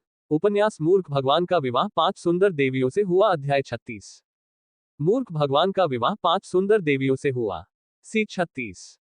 पब फ्यूचर द्वारा विज्ञापन। अपनी जान बख्श देने के लिए गिड़गिड़ाने, रोने और भीख मांगने के बाद यहां तक कि डाकू के कान भी सुन्न हो गए, तब डाकू ने कम से कम उनकी बातें सुनने का निर्णय लिया और उन्हें उनके नेता के पास ले गया। सभी को बांध दिया गया और निर्णय होने तक उनके साथ कैदी जैसा व्यवहार किया गया। एलेक्स घबराया हुआ नहीं था और स्थिति का आनंद ले रहा था। उसके जैसे आधुनिक व्यक्ति के लिए उपन्यास जैसी काल्पनिक दुनिया में आना एक मजेदार अनुभव था और यह कुछ नया था। लेकिन यही बात उन डाकुओं के लिए नहीं कही जा सकती जो अपने भेड़िया समूह में एक बाघ को आमंत्रित करके एक भयानक दुष्स्वप्न देखने जा रहे थे। एलेक्स का लक्ष्य इन डाकुओं के बारे में जानकारी प्राप्त करना था जो कहीं से भी प्रकट हो जाते थे और यदि वे बेकार लगते तो वह उन्हें जड़ से मिटा देता। एलेक्स को उनके बारे में अपनी रिपोर्ट में कई असामान्य बातें मिली। सबसे पहले, वे केवल खदानों के आसपास के क्षेत्र में ही रहते हैं। जब तक वे इस क्षेत्र के आसपास नहीं दिखाई देते, वे आमतौर पर दूसरों पर हमला करने या लूटने की कोशिश नहीं करते। दूसरा सवाल अयस्कों के बारे में था। वे यहाँ आधार बनाकर क्या कर रहे थे और अगर यहाँ अभी भी लोहे का खनन होता है तो खनन किया गया लोहा कहाँ गया? इसके अलावा उन्होंने उन लोगों का पता लगा लिया है जो नेवान से तस्करी कर सामान ले जा रहे थे और यह भी पता लगा लिया है कि कौन से रास्ते इस अलग अलग जगह से शुरू होते हैं। एलेक्स को हथियारों की गुणवत्ता देखकर आश्चर्य हुआ। हथियारों की गुणवत्ता काफी अच्छी थी और उनके हथियारों के बराबर थी। किसी डाकू द्वारा ऐसी निर्जन जगह पर उच्च गुणवत्ता वाले हथियारों का प्रयोग करना काफी संदिग्ध है। एलेक्स ने मार्ग का निरीक्षण करते हुए अपने आदमी को सावधानी से खड़े रहने का संकेत दिया। इनमें से अधिकांश डाकू सामान्य व्यक्ति थे और एलेक्स ने उन पर छापा मारने आए लोगों में से केवल 9 को ही जागृत देखा था, इसलिए उसे यकीन था कि शक्ति का बड़ा हिस्सा आधार पर केंद्रित था। एलेक्स और उसके आदमियों को एक छोटे से उबड़-खाबड़ कस्बे से होते हुए नीचे ले जाया गया, जहां कुछ लोग थे जो खोखली और धंसी हुई आंखों वाले जर्जर दिखने वाले थे। ये छोटा सा शहर ऐसा लग रहा था जैसे यहाँ ज्यादातर खनिक और उनके परिवार के लोग रहते हों। पब फ्यूचर द्वारा विज्ञापन। एलेक्स को आश्चर्य हुआ कि क्या ये डाकू समूह उन नगरवासियों का हिस्सा था जो कुख्यात कार्य करके अपनी प्रसिद्धि फैलाने के लिए एक झंडे के नीचे एकजुट हुए थे। अंततः एक छोटी सी चट्टान के नीचे, जो एक चट्टानी खड्ड का रूप ले चुकी थी, वे सभी खड़े हो गए। दस्ते के नेता ने एलेक्स को एक डाकू के नेता से मिलने के लिए बुलाया, अन्यथा उसके आदमी उससे अलग हो जाते और जब तक मामला साफ नहीं हो जाता तब तक वे जेल में रहते। एलेक्स ने सिर हिलाया और उस आदमी की बातों का अनुसरण करते हुए एक नम्र काय की तरह व्यवहार किया। जब एलेक्स वहां से गुजर रहा था तो उसने देखा कि कई डाकू उसे अजीब नजरों से देख रहे थे और उसका मजाक उड़ा रहे थे। इस आदमी को देखो, हमें देखकर ही वह कांप रहा है, जबकि उसकी पोशाक से वह सैनिक जैसा लग रहा है। तस्क तस्क, एक और आदमी जीभ चटकाते हुए बोला, हमारे जैसे असली मर्द मिलना मुश्किल है। एलेक्स के कानों में उनकी यह उपहास अनसुनी हो गई, क्योंकि एलेक्स चट्टान के नीचे स्थित इस भूमिगत स्थान का खाका खींचने में व्यस्त था। इस भूमिगत ठिकाने का इस्तेमाल पहले एक खदान के रूप में किया जाता था, लेकिन अब इसका इस्तेमाल इन डाकुओं के आवास के रूप में किया जा रहा था। आग, वाह वाह। एलेक्स के कदम रुक गए जब उसने रोने की आवाज सुनी जो बच्चों की लग रही थी। एलेक्स ने अपना मन सेंसर सक्रिय किया और अपने सामने की चट्टानी दीवार को देखा, तो उसकी आंखें चौड़ी हो गईं। इसके अलावा दीवार पर सैकड़ों लोग कैद नजर आते हैं। उन्हें 3 श्रेणियों में विभाजित किया गया, छोटे बच्चे, महिलाएं और पुरुष। यद्यपि एलेक्स दीवार के कारण उनके चेहरे नहीं देख सका और उनकी उम्र का स्पष्ट संकेत नहीं पा सका, फिर भी उसके दिमाग में केवल एक ही बात आई और वह थी गुलामी। जैसे पहेली का कोई टुकड़ा आपस में जुड़ गया हो, एलेक्स को इस बात का संकेत मिल गया कि यह व्यक्ति उस स्थान से कभी क्यों नहीं गया। एलेक्स एक धातु के दरवाजे के सामने रुक गया, जबकि वह व्यक्ति नेता से बात करने के लिए अंदर चला गया। एलेक्स की भौहें तन गईं और जैसे ही उसे नेता की ताकत का एहसास हुआ, उसका चेहरा और भी खराब हो गया। पब फ्यूचर द्वारा विज्ञापन, शिष्य पद। एक शिष्य स्तर का योद्धा इस तरह की टूटी फूटी जगह में क्या कर रहा है? एलेक्स ने सोचा और उसने अपना दिमाग खपाना शुरू कर दिया। एक शिष्य स्तर के योद्धा को हराना उसके लिए आसान नहीं था। खनक, एलेक्स अपने पीछे चल रहे 2 लोगों का पीछा करते हुए अंदर दाखिल हुआ। दरवाजा अंदर से बंद और बंद था, मानो यह उसके लिए यातना सत्र होने वाला था। अंधेरे कमरे के अंदर एक छोटा सा लालटेन जलाया गया जिससे अंधेरा दूर हो गया। जैसे ही एलेक्स करीब गया, उसने देखा कि भूरे रंग की मूंछों वाला एक आदमी, जिसकी बाईं आंख पर बड़ा सा निशान था, कुर्सी पर बैठकर सिगार पी रहा था। उसने एलेक्स की तरफ देखा और उसकी नजर उस पर पड़ी। उसने अपनी ताकत की जांच की और मन को महसूस करने में असमर्थ था और अपने आदमी को एलेक्स को खोलने का आदेश दिया। जब अन्य लोगों ने आवाज उठाई तो वह जोर से हंसा। आप कह रहे हैं कि यह नौसिखिया मुझे मारने के लिए चाल चलेगा? तो आपको बता दूं कि यह मध्य 100 साल पहले का है, यहां तक कि मेरे बाल का एक कतरा भी छूने के लिए नहीं। उसने अभी तक मन को जागृत भी नहीं किया है। अरे बच्चे, बताओ तुम यहाँ क्या कर रहे हो? अगर तुम झूठ बोलोगे तो इस दुनिया में जन्म लेकर पछताओगे, आदमी तीखे स्वर में बोला। एलेक्स की आवाज लड़खड़ा गई और कांपते पैरों से उसने पूछा, आप सब कौन है? आदमी के होंठ फड़कने लगे और वह बोला, क्या तुमने इस क्षेत्र के पहाड़ी डाकू के बारे में नहीं सुना है? क्या? नहीं, मैंने कभी डाकुओं के बारे में नहीं सुना। इसके अलावा मैं इस राज्य से नहीं हूँ। एलेक्स ने छोटी सी झुंझलाहट भरी आवाज में कहा। तो फिर आप किस राज्य से हैं? मैं ब्रिगेड का एक राज्य हूँ। मैंने एक नया खजाना शिकार उपकरण का आविष्कार किया है और ब्रिगेड के मेरे दोस्त ने कहा कि उसके यहाँ लोहे की खदानों के पास कुछ दोस्त हैं। इसलिए हम यहाँ आए क्योंकि नेवन की सुरक्षा पहले से ही गड़बड़ है। हमें आपके समूह तक यहाँ कोई परेशानी नहीं हुई। एलेक्स बोला। उस आदमी की भौहें तन गईं और उसके चेहरे के भाव थोड़े कठोर हो गए, जो एलेक्स की नजरों से नहीं छूटे। तुम किस दोस्त की बात कर रहे हो? आदमी ने पूछा। एलेक्स ने कहा, मैं उसका नाम नहीं बता सकता, लेकिन मुझे केवल इतना पता है कि वह कहीं से गुलाम खरीदता है और उनके साथ साझेदारी करता है। वह व्यक्ति गहरी सोच में पड़ गया और एलेक्स ने इस अवसर का लाभ उठाकर उससे पूछा, श्रीमान, अगर मैं अपनी सीमा का उल्लंघन नहीं कर रहा हूं, तो क्या मैं आपसे कुछ पूछ सकता हूं? पब फ्यूचर द्वारा विज्ञापन, संपर्क टॉस साइट में दान करें, मेनू दिखाओ। उपन्यास ऑनलाइन पूरा पढ़े। उपन्यास बिन। उपन्यास मूर्ख भगवान का विवाह 5 सुंदर देवियों से हुआ। अध्याय 37। मूर्ख भगवान का विवाह 5 सुंदर देवियों से हुआ। सी 37। पब फ्यूचर द्वारा विज्ञापन। उस आदमी ने एलेक्स को अजीब नजर से देखा। क्या यहां से निकाला गया लोहा ब्रिगेड को भेजा जाता है?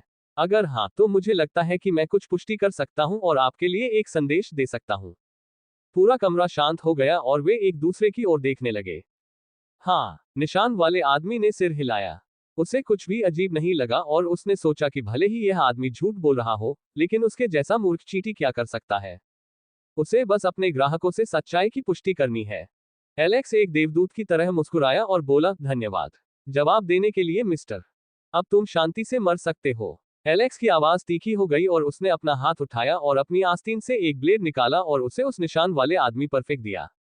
जोरदार हंसी की आवाज सुनाई दी जिसने सन्नाटे को तोड़ दिया। जख्मी आदमी ने अपनी 2 उंगलियों से एलेक्स के खंजर को पकड़ लिया, लेकिन उसकी उंगली पर एक छोटा सा कट बन गया, जो मुश्किल से दिखाई दे रहा था। तुम में वाकई हिम्मत है, बच्चे। जब तक आप अपने प्रतिद्वंद्वी को हरा नहीं सकते तब तक चुपचाप लेटे रहो, लेकिन अफसोस। उस आदमी ने जीभ चटकाई और उस आदमी की ओर दया भरी नजरों से देखा और आदेश दिया, उसे मार डालो। जैसे ही उसकी कमान टूटी, एलेक्स के बगल में खड़े 2 आदमी उस पर झपट पड़े और उस पर मुक्के बरसाने लगे। एलेक्स ने आती हुई मुट्ठी को ऊब भरी निगाह से देखा और उनकी दिशा का सही अनुमान लगाने के बाद एक तरफ हटकर अपना सिर झुका लिया। दोनों व्यक्ति एलेक्स को नहीं देख पाए और उनकी मुट्ठियां एक दूसरे की ओर मुड़ गईं। यद्यपि वे एक दूसरे से टकराने से स्वयं को रोकने में सक्षम थे, फिर भी एलेक्स उन पर कूद पड़ा और उन दोनों के सिर पकड़ लिए, तथा उन दोनों के सिर एक दूसरे से टकराने लगे। टकराना। पब फ्यूचर द्वारा विज्ञापन। उन्हें ऐसा महसूस हुआ जैसे उनकी दुनिया घूम रही हो और वे बेहोश हो गए हो। एक अन्य व्यक्ति एलेक्स की ओर दौड़ा और अपना पैर उठाकर एलेक्स के सिर पर लात मारने लगा। एलेक्स ने बस अपना हाथ उठाया और वार को रोक लिया और इससे पहले कि वह व्यक्ति अपना पैर वापस खींच पाता, उसने अपने गाल में अचानक दर्द महसूस किया और वह प्रतिक्रिया करने में असमर्थ हो गया क्योंकि एलेक्स द्वारा लात मारे जाने पर उसका शरीर हवा में उड़ गया। टकराना। एक जोरदार आवाज गूंजी और एक आकृति उड़कर दीवार से जा टकराए। लात मारने के बाद एक व्यक्ति उसके सामने आया और उसे आश्चर्यचकित कर दिया तथा उस पर मुक्का मारा। एलेक्स ने बचाव के लिए अपने दोनों हाथ ऊपर उठाए। Bang bang. एलेक्स की आकृति पर गोली चलाई गई और वह दीवार से टकरा गया। खांसी खांसी। एलेक्स को हल्की खांसी आई क्योंकि धूल उसकी नाक में घुस गई थी और वह मुश्किल से अपने पैरों पर खड़ा हो पा रहा था। जब उसके शरीर ने खुद ही प्रतिक्रिया की तो उसने अपनी पीठ को मुड़कर अपने शरीर को एक तरफ झुका लिया। डरुम। एक और तेज आवाज सुनाई दी जिसने पूरे कमरे को हिला दिया। एलेक्स पीछे की ओर उछला और कुछ दूरी पर पहुंच गया। जैसे ही धूल छंटने लगी, उसने देखा कि जख्मी आदमी लड़ाई में शामिल हो गया था और उसने दीवार पर मुक्का मारा, जिससे दीवार में एक बड़ा छेद और दरार हो गई, जो चट्टानी दीवार में काफी गहराई तक फैल गई। स्विशह है। एक व्यक्ति एलेक्स की ओर बढ़ा और उन्हें मुक्का मारा। एलेक्स सिकुड़ा नहीं, बल्कि उत्तेजना से उसके दिल की धड़कनें तेज हो गईं। वह अपनी शारीरिक शक्ति की सीमा का परीक्षण करना चाहता था और उसने अपने बाएं हाथ को कसकर खींचते हुए अपने बाएं हाथ से पूरी ताकत से मुक्का मारा। टकराना। इस घूंसे से एक जोरदार शॉकवेव निकली, जिससे कुर्सी, मेजें और वे लोग उड़ गए जिन्हें एलेक्स ने बेहोश कर दिया था। जलती हुई लालटेन से आ रही एकमात्र रोशनी बुझ गई और अंदर जल रही आग के साथ कांच भी फट गया और लकड़ी की मेज में भी आग लग गई। एलेक्स ने जो शर्ट पहनी थी उसकी आस्तीन बल के प्रहार से फट गई। पब फ्यूचर द्वारा विज्ञापन। और इस झड़प के कारण एलेक्स को थोड़ा पीछे हटने पर मजबूर होना पड़ा। झड़प में जख्मी व्यक्ति का पलड़ा भारी रहा। दरवाजे के बाहर खड़े गार्ड ने दरवाजा खटखटाया और चिल्लाया कि कहीं कुछ गड़बड़ तो नहीं है, लेकिन डरा हुआ आदमी मुस्कुराया और बोला, चिंता मत करो, सब कुछ नियंत्रण में है। मैं बस इसका आनंद ले रहा हूँ। क्या ऐसा नहीं है? आदमी ने मुस्कुराते हुए एलेक्स की ओर देखते हुए पूछा। वह इस बच्चे के बारे में काफी उत्सुक था जो बिना जागे इतनी ताकत लगा सकता था और उसने सोचा कि अगर वह उसे तोड़कर उसके रहस्य प्राप्त करने में सक्षम हो गया, तो वह एक बड़ी रकम कमा सकता है। एलेक्स ने व्यंग्यात्मक लहजे में कहा क्योंकि वह उस आदमी के विचारों का अनुमान लगाने में सक्षम था। एलेक्स ने अपनी दूसरी आस्तीन चढ़ाई और मुट्ठी उठाई, उसने मार्शल आर्ट की मुद्रा अपना ली। जख्मी आदमी ने एलेक्स को किसी मनोरंजनकर्ता की तरह देखा और उसकी छवि धुंधली हो गई। एलेक्स के सामने आकर वह उसके चेहरे पर मुक्का मारने ही वाला था कि एक हल्की सी कर्कश आवाज सुनाई दी और उस आदमी का चेहरा विकृत हो गया और वह चिल्लाया, आह। वह पीछे की ओर कूदा, लेकिन वह ऐसा नहीं कर सका क्योंकि एलेक्स ने उसके पैरों पर पैर रख दिया था और अपने पैर की अंगुली को कुचलने वाले उपकरण का इस्तेमाल करके उसके पैरों की हड्डियों को कुचल दिया था। कमीने। गंदी लड़ाई। आदमी चिल्लाया और मुक्का मारने की कोशिश की, लेकिन एलेक्स ने काटने का इशारा किया और उसकी कलाई पर मारा और मुक्का की दिशा बदल दी और अपनी बाईं मुट्ठी वापस खींच ली, जिससे उसके पेट में जोरदार चोट लगी। जख्मी आदमी का गोल मोटा पेट थोड़ा सा हिल गया, उसकी पीठ से एक बड़ा दबाव फूट पड़ा और उसके कपड़ों के पीछे एक गोलाकार छेद दिखाई दिया और आदमी को उल्टी आ गई। उसे चक्कर आने लगा। हार मान लो, एलेक्स ने तीखे स्वर में कहा। आपके पास शुरू से ही कोई मौका नहीं है। क्या मतलब है तुम्हारा? जख्मी आदमी ने हतप्रभ भाव से पूछा क्योंकि वह काफी कमजोर और चक्कर महसूस कर रहा था। तुमने जो खंजर पकड़ा था वह जहरीला था और जहर तुम्हारे शरीर में घुस गया था। तुम जितना ज्यादा लड़ोगे तुम उतने ही कमजोर होते जाओगे। जख्मी आदमी ने भय और अविश्वास से भरी बड़ी बड़ी आंखों से एलेक्स की ओर देखा। एलेक्स उस आदमी की प्रतिक्रिया देखकर हंसा और अपने बालों को सहलाते हुए बोला, मुझे याद आया, तुमने कहा था कि मैं एक बाल भी नहीं छू सकता। लेकिन अब मैं सिर्फ इसे छू ही नहीं रहा हूं, मैं इसमें से कुछ लूंगा भी। एलेक्स ने बड़बड़ाते हुए कहा। उसकी लाल आंखें मंद रोशनी वाले कमरे में चमक रही थी और उसने बालों का एक गुच्छा पकड़कर उसे बेरहमी से खींचा। मैं तुम्हारे बालों का एक एक कतरा नोच लूंगा। वह आदमी चीख उठा और दर्द भरी चीख पूरे कमरे में गूंज उठी। जो आदमी उस जगह की रखवाली कर रहा था, वह आवाज सुनकर कांप उठा। नेताजी को तो बहुत मजा आ रहा होगा, उनमें से एक बोला। हा हा हा, इसमें नया क्या है? क्या तुम भूल गए कि हमारा नेता कितना क्रूर है? वह एक एक करके हड्डियां तोड़ता है और फिर दर्द में भीख मांगते हुए आदमी को देखकर आनंद लेता है। आदमी बोला और हंसने ही वाला था कि तभी उसे किसी चीज ने मारा जिससे वह बेहोश हो गया। पब फ्यूचर द्वारा विज्ञापन। संपर्क टॉस साइट मैप दान करें मेनू दिखाओ। उपन्यास ऑनलाइन पूरा पढ़े। उपन्यास बिन। उपन्यास मूर्ख भगवान का विवाह 5 सुंदर देवियों से हुआ। अध्याय 38। मूर्ख भगवान का विवाह 5 सुंदर देवियों से हुआ। सी 38। पब फ्यूचर द्वारा विज्ञापन। तीव्र चीख पुकार के बाद जमीन पर घुटनों के बल बैठी एक आकृति खोखली बेजान सी नजर के साथ निश्चल खड़ी थी। ऐसा लग रहा था जैसे कि उसके सामने दैवीय मुस्कान के साथ बैठे पागल द्वारा प्रताड़ित किए जाने के कारण वह जोर से चीखने के बाद उसका गला फट गया हो। उसके सिर से खून रिस रिस कर बहने लगा। फूलों को बिना किसी दया के तोड़ दिया गया और उखाड़ दिया गया, जब तक कि रंगीन बगीचा एक उदास रेगिस्तान में नहीं बदल गया। यदि यह पर्याप्त नहीं था, तो उस व्यक्ति ने अपने घुटने और पैर की उंगलियों पर पैर रखकर एक एक करके उन्हें तोड़ दिया और गिनती भी करता रहा। तो गंजा, मुझे बताओ, मेरे द्वारा प्रस्तुत स्वर्गीय सत्र में भाग लेने पर कैसा महसूस हुआ? एलेक्स ने बड़ी मुस्कान के साथ कहा। क्या आप मेरा नाम दूर दूर तक फैलाएंगे? उस आदमी को कोई जवाब न देते हुए और उसकी ओर दयनीय दृष्टि से देखते हुए देखकर एलेक्स ने ठंडे स्वर में कहा। अरे, क्या तुम नहीं देख सकते कि यह बुजुर्ग तुमसे एक सवाल पूछ रहा है? क्या आपके माता पिता ने आपको अपने बड़ों की बात सुनना नहीं सिखाया? एलेक्स ने ठंडे स्वर में कहा। क्या तुम चाहते हो कि मैं तुम्हारे दांत तोड़ दूं और तुम्हारी जीभ फाड़ दूं? नहीं, नहीं, आदमी चिल्लाया और लगभग अपनी पैंट में पेशाब कर दिया और डर के मारे रोने लगा। उसने अपने जीवन में कभी नहीं सोचा था कि उसकी ऐसी हालत हो जाएगी। एक बहुत ही सम्मानित शिष्य रैंक के योद्धा को इस तरह से प्रताड़ित किया गया था। अगर दूसरों को पता चले कि वह दूसरों को अपना चेहरा कैसे दिखा सकता है, तो उसका मजाक उड़ाया जाएगा और उसे मौत के घाट उतार दिया जाएगा। इसके अलावा इस राक्षस ने उसके बाल उखाड़कर उसे गंजा बना दिया था। पब फ्यूचर द्वारा विज्ञापन। तस्क तस्क, एलेक्स ने अपनी जीभ चटकाए और परेशान स्वर में बोला। आपकी सहनशीलता का स्तर बहुत कम है। आपको ऐसा करने की हिम्मत कहां से मिली, जब आप उस यातना को बर्दाश्त नहीं कर सकते जब कोई आपके साथ ऐसा ही करता है? जख्मी आदमी एलेक्स के सवाल का जवाब नहीं दे सका और उसे अपना मजाक उड़ाने दिया। यह उस राक्षस द्वारा प्रताड़ित किए जाने और मारे जाने से तो बेहतर ही था। अब बताओ, तुम कौन हो? क्या आपको नहीं लगता कि आप उस बड़े निशान और डाकू जैसी वेशभूषा के साथ मुझे बेवकूफ बना सकते हैं? एलेक्स ने धमकी भरे स्वर में पूछा। यदि तुम्हारे जैसे डाकू इस पिछड़े राज्य में शिष्य पद तक पहुंच सकते हैं तो ये देश पहले ही नष्ट हो चुका होगा। जख्मी आदमी ने कुछ कहने के लिए अपना मुंह खोला, लेकिन तेज दर्द के कारण वह बोल नहीं सका। उसने अपनी लार निगल ली और पछतावे से भरी एक नर्म दर्द भरी आवाज में बोला। तुम सही हो, मैं डाकू नहीं हूं। अपने समय में मैं ब्रिगेड किंगडम की बटालियन का एक छोटा कमांडर था। एक चोट के कारण मुझे जल्दी रिटायर होना पड़ा, लेकिन रिटायरमेंट के साथ मेरी नौकरी खत्म नहीं हुई। नेवन की बिगड़ती हालत को देखते हुए वे इसे जीतने में समय बर्बाद नहीं करना चाहते थे, और उन्होंने अपनी संतुष्टि पाने के लिए दूसरा तरीका सोचा। यहाँ के आसपास की खदानें किसी कुलीन क्षेत्र के अंतर्गत नहीं है, इसलिए उन्होंने मुझे एक छोटी सी टीम बनाने और डाकुओं का एक बड़ा समूह इकट्ठा करने और खनिजों का परिवहन करने के लिए कहा। पहले हम केवल अयस्कों की तस्करी में ही शामिल थे, लेकिन कुछ लोगों ने यहाँ आकर खदानों पर कब्जा करने की कोशिश की। हमने उन्हें पीटा और जिनके पास हमें अच्छा माल मिला, उन्हें हमने गुलामों के रूप में बेच दिया। सदस्यों के साथ साथ हमारा काम भी बढ़ने लगा। हमने आसपास के ग्रामीणों को खनन का काम करने के लिए मजबूर किया, जबकि मेरे कई सदस्यों ने यात्रियों पर हमला करना और लूटपाट करना शुरू कर दिया और उन्हें गुलाम बना लिया। एलेक्स जितना अधिक अपने सामने खड़े बदमाशों की बातें सुनता, उसकी आंखें उतनी ही अधिक तीखी और उग्र होती जाती। ये कमीना एक कमांडर था जो युद्ध के मैदान में लड़ा, फिर भी उसे जीवन का मूल्य नहीं पता था। एलेक्स ने पूछा, आप दासों के साथ क्या करते हैं?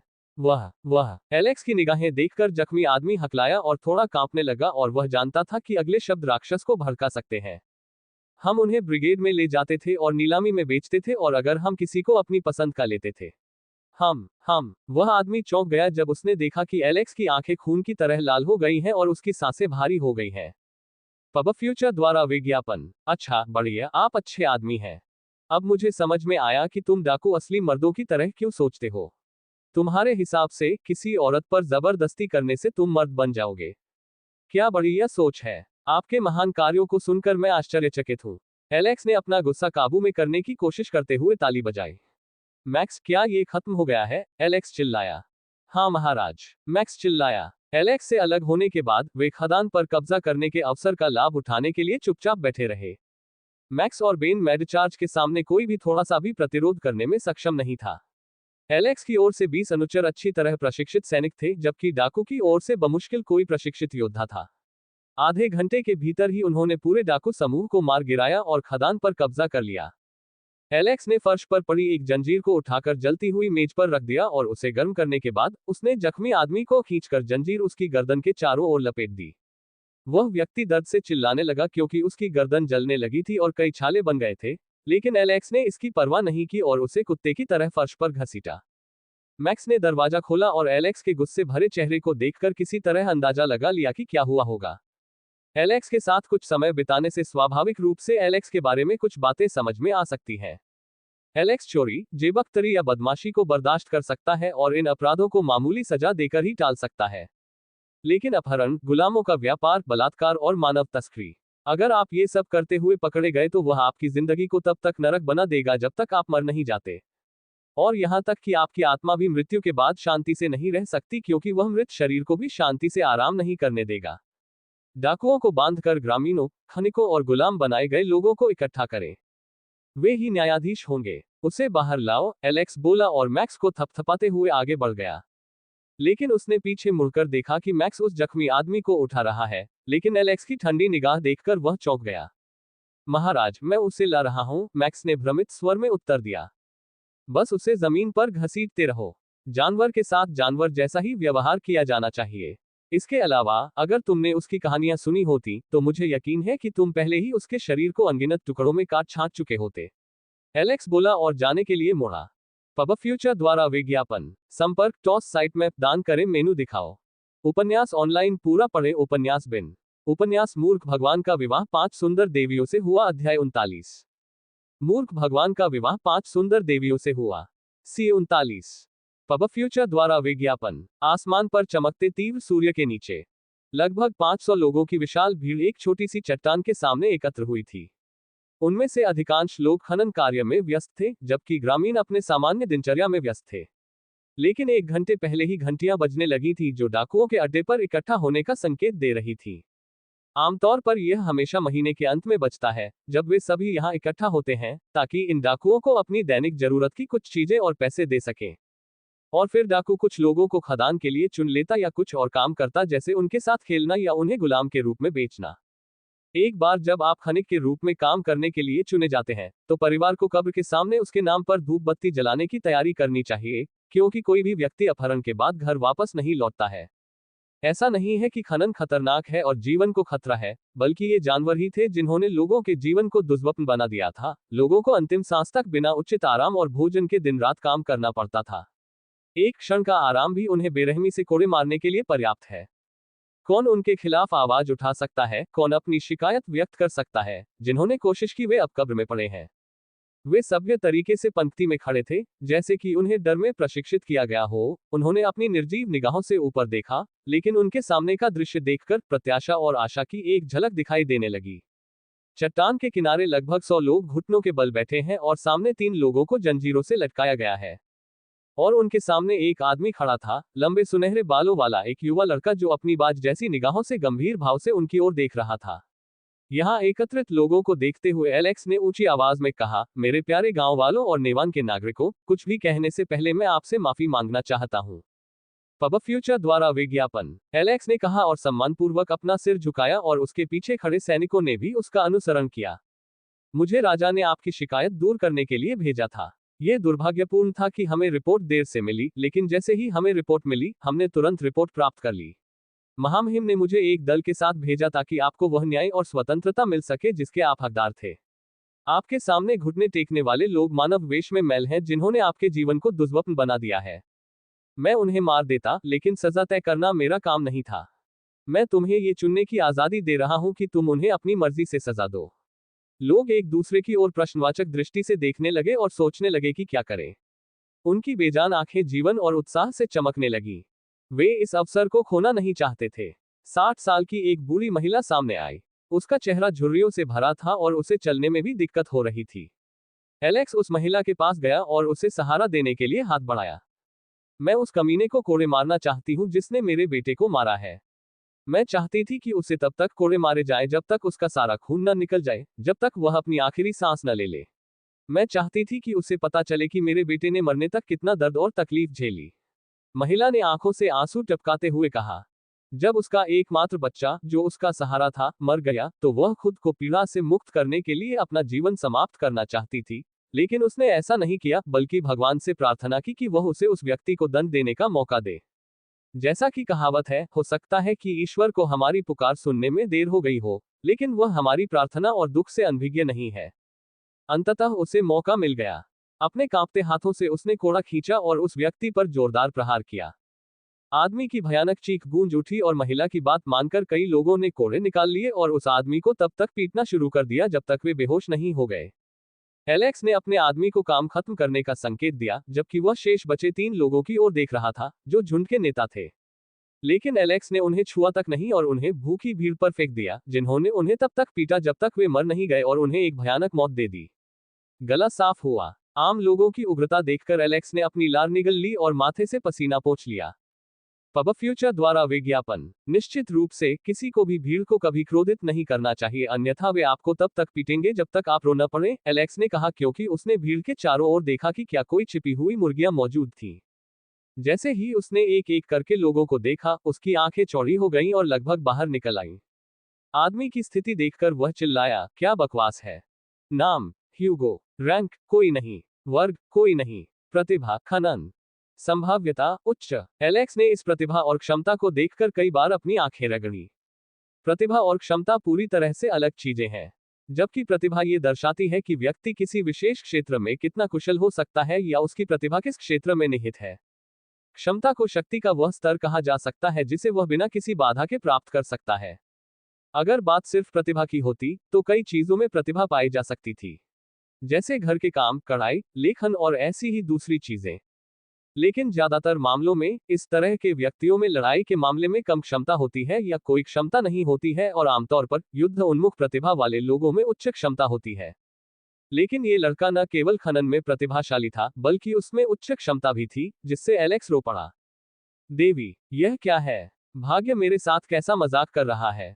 मेरी क्षमता कम से लेकर औसत तक है, भले ही मेरे अंदर सम्राट का खून है, जबकि इस आदमी की क्षमता बहुत ज्यादा है, भले ही उसकी प्रतिभा खनन में है। क्या ये घोर अन्याय नहीं है? अब तुम मुझसे क्या करवाना चाहते हो? उसे उन आरपीजी गेम्स की तरह एक महान खनिक बनाओ। उसे एक कुदाल दो और युद्ध के मैदान में खुदाई करने को कहो। एलेक्स को सिरदर्द होने लगा।